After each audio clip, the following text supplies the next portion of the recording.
Hello guys,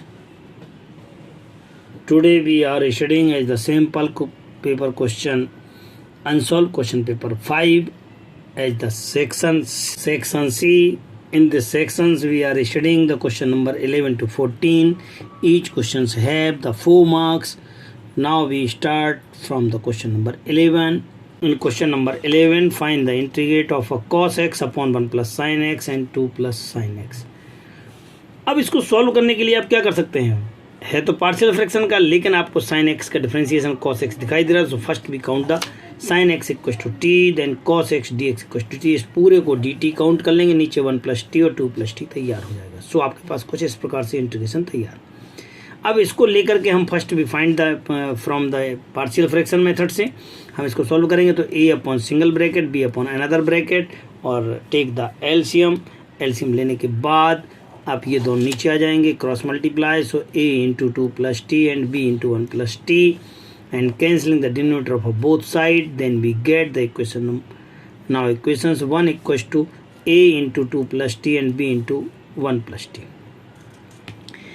इस प्रकार का क्वेश्चन हम पिछले सेक्शन में हम आपको पढ़ा चुके हैं, कई क्वेश्चन हम आपको पढ़ा चुके हैं. So now we take the t plus 2 equals to 0, t plus 2 equals to 0, that means the t equals to minus का 2, दैट मीन्स माइनस 2 आप डालेंगे इस लाइन में. आपके पास कितना हो जाएगा 1, जो कहते हैं यहाँ टी प्लस 2 इक्वल्स टू 0 था. देन बी इक्वल्स टू आपके पास आ जाएगा, टी की जगह माइनस 2 डाला है, that means B equals to कितना आ जाएगा माइनस का 1 आ जाएगा. Similarly T plus 1 equals to 0 count करते हैं और ए इक्वल्स टू 1 आ जाएगा. Now we putting the A and B in this equation. So A की प्लेस पे 1 डालना, बी की प्लेस पे माइनस 1 डालना है. इसका इंटीग्रेशन लॉग में आ जाएगा, इसका भी इंटीग्रेशन लॉग में आ जाएगा. log m माइनस का log n equals to log m upon n, that means the log 1 plus t upon में 2 प्लस टी प्लस सी हो जाएगा. Putting the value of a t in this place. So t equals to the sin x, then log of a 1 plus sin x upon 2 plus sin x plus c is your. In question number 12, find the area of a smaller region. याद रखें थोड़ा सा, यहाँ बताया गया smaller reason bounded निकालना है आपको, किसका इलिप्स का और लाइन का. ये आपके पास एलिप्स जो था वो था आपके पास X square upon 16 Y square upon 9 equals to 1. That means X square upon 4 square Y square upon 3 square equals to 1. In place of X axis 4 का इंटरसेप्ट है और वाई में आपके पास 3 का है. दैट मीन्स ये कितना हो जाएगा, इसका इंटरसेप्ट ये पॉइंट कितना हो जाएगा, वर्टाइसेस 4 0 एंड माइनस का 4 0 और वाई एक्सेस पे 0 3 एंड 0 माइनस का 3. इसको हम वाई के फॉर्म में लिखने का प्रयास करते हैं. So Y square upon 9, Y square upon 9 equals to Y square upon 9 is equals to 1 minus का एक्स स्क्वायर अपॉन 16. एलसीएम ले लिया, थोड़ा सा इसको सॉल्व कर लिया, 9 को इधर ले जाएंगे. Then y equals to root of में आ जाएगा, तो ये 9 का 3 हो जाएगा, 4 हो जाएगा और रूट ऑफ में आपके पास 16 माइनस एक्स. सिमिलरली अब आपके पास जो एक्स का इक्वेशन दिया हुआ है इस लाइन का, इक्वेशन ऑफ अ लाइन, इसको हम सॉल्व करते हैं. इक्वेशन ऑफ लाइन को भी y के फॉर्म में कन्वर्ट कर लेते हैं, ये आपका आ जाएगा. लेकिन इसके इंटरसेप्ट पार्ट अगर हम चेक करते हैं तो 12 से डिवाइड कर देते हैं, x upon 4 y upon 3 equals to 1. ये x एक्सेस पे y 4 पे और y एक्सेस पे कितना 3 पे, तो ये यहाँ पे 4 पे और यहाँ पे 3 पे, तो लाइन का इंटीग्रेशन लाइन आपको ड्रॉ दिख रही है. अब आपको चूँकि इसका इंटीग्रेशन निकालना है तो कैसे निकालोगे, ये कर्व माइनस का लाइन, तो कर्व माइनस का लाइन इंटीग्रेशन, लिमिट आपके पास 0 to 4.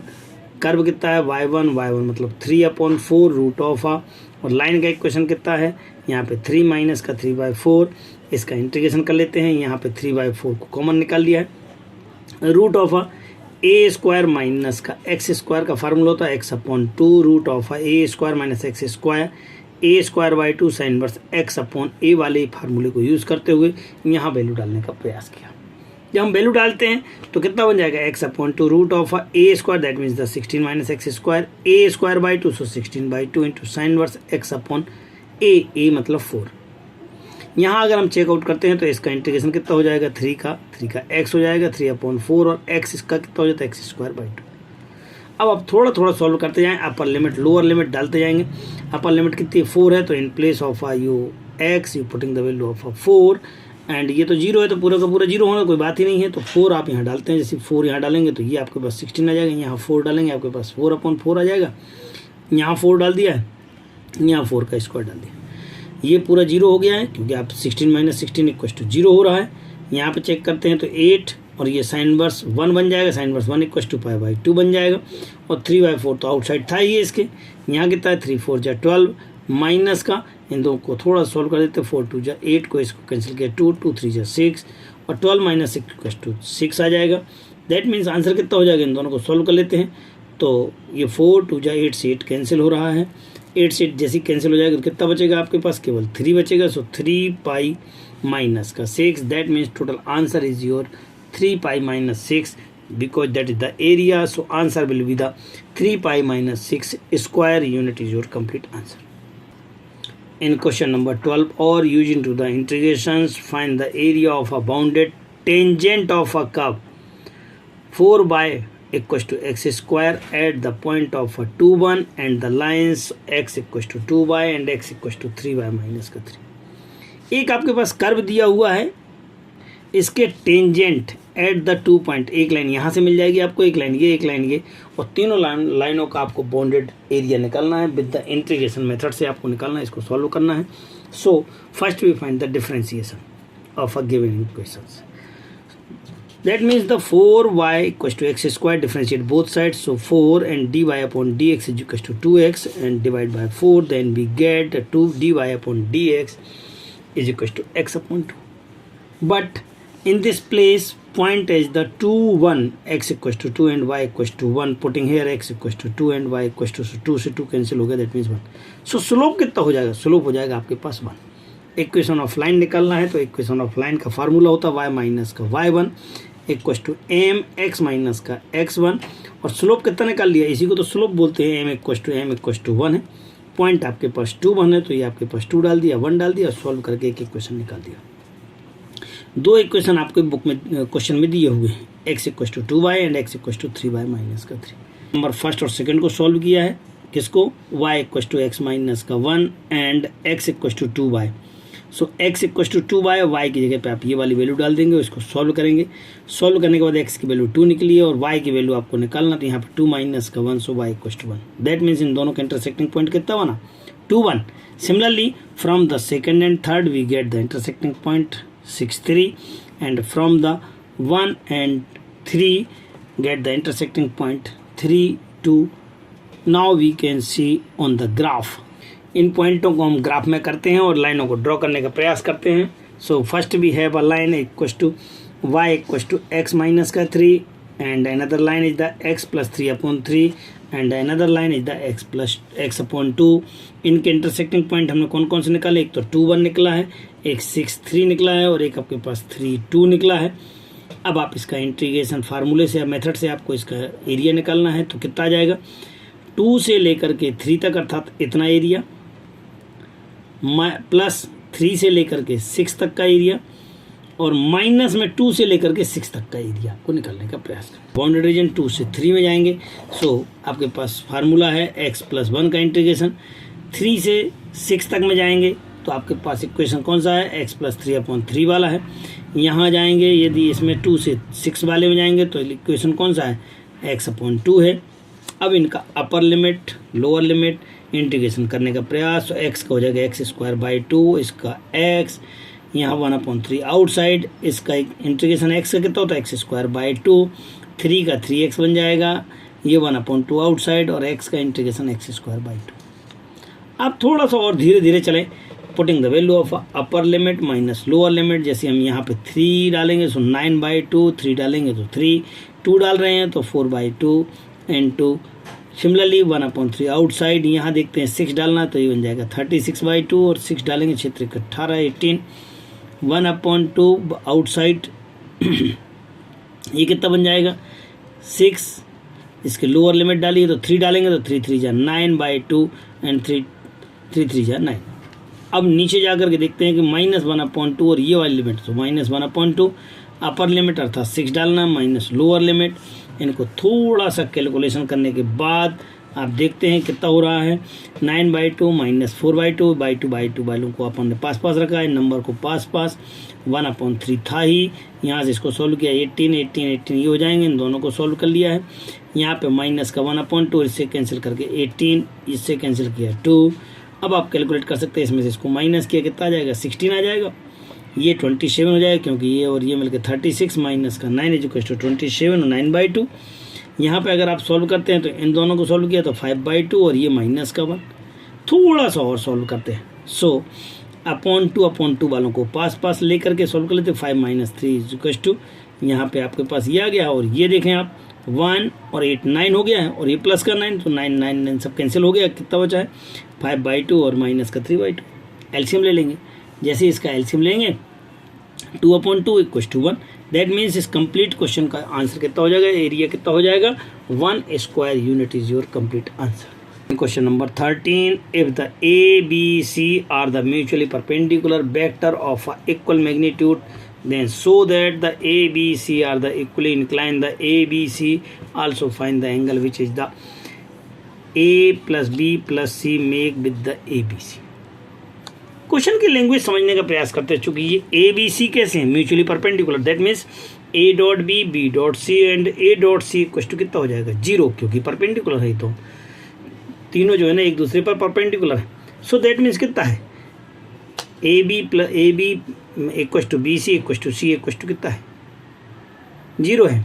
अब अल्फा बीटा गामा क्या है, उनके साथ बनने वाले एंगल है, किसके साथ, उनके प्लस के साथ। तो A plus B plus C, अगर वो A के साथ B के साथ C के साथ जो एंगल्स बनाते हैं उसे हम अल्फा बीटा गामा कहते हैं।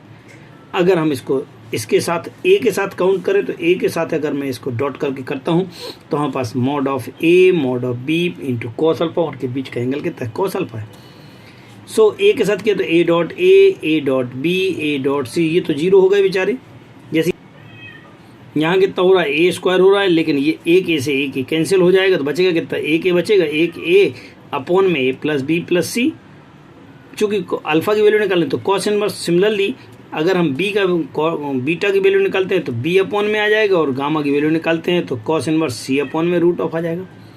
But we know that the A plus B plus C whole square equals to A square plus B square plus C square plus 2 into AB plus BC plus C। ये dot है, dot में इन सब का चूंकि mutually perpendicular है, आता ये 0 ये 0 ये 0 हो जाएंगे। बच्चा कितना अपने पास A square plus B square plus C square. But these are given the A B C are the magnitude equal magnitude. In your question A, B, C have the equal magnitude, मतलब mod of A equals to mod of B equals to mod of C। That mod of A, mod of B, mod of C, all these are equal। That means all be putting the value of a mod of A। So mod of A, mod of A, mod of A 3 बार लिख दिया है, 3 mod of A square बन जाएगा। अगर आप इसको थोड़ा सा स्क्वायरिंग हटाते हैं तो A plus B plus C equal to root of 3A आ जाएगा। अब आप क्या करते हैं A plus B plus C की जगह वैल्यू डाल देंगे। यहाँ पे कितना डालेंगे, cos inverse 1/√3 alpha equal to आ गया। Similarly beta equal to cos inverse 1/√3 and gamma equal to also the cos inverse 1/√3। That means तीनों के तीनों कैसे हो गए हैं, इक्वल हो गए हैं। तीनों एंगल कैसे हैं, इक्वल है आपके पास। Alpha equal to beta equal to gamma, hence proof. In question number 14, read the following test and answer the following question on the basis of the same। In the answering of a question of a multiple choice question of a class 12th, a student either know the answer or a guesses। एक बच्चे हैं कुछ वहाँ exam दे रहे हैं, या तो उन बच्चों को क्वेश्चन का आंसर आता है या फिर वो गैस करके उसमें लगा देते हैं।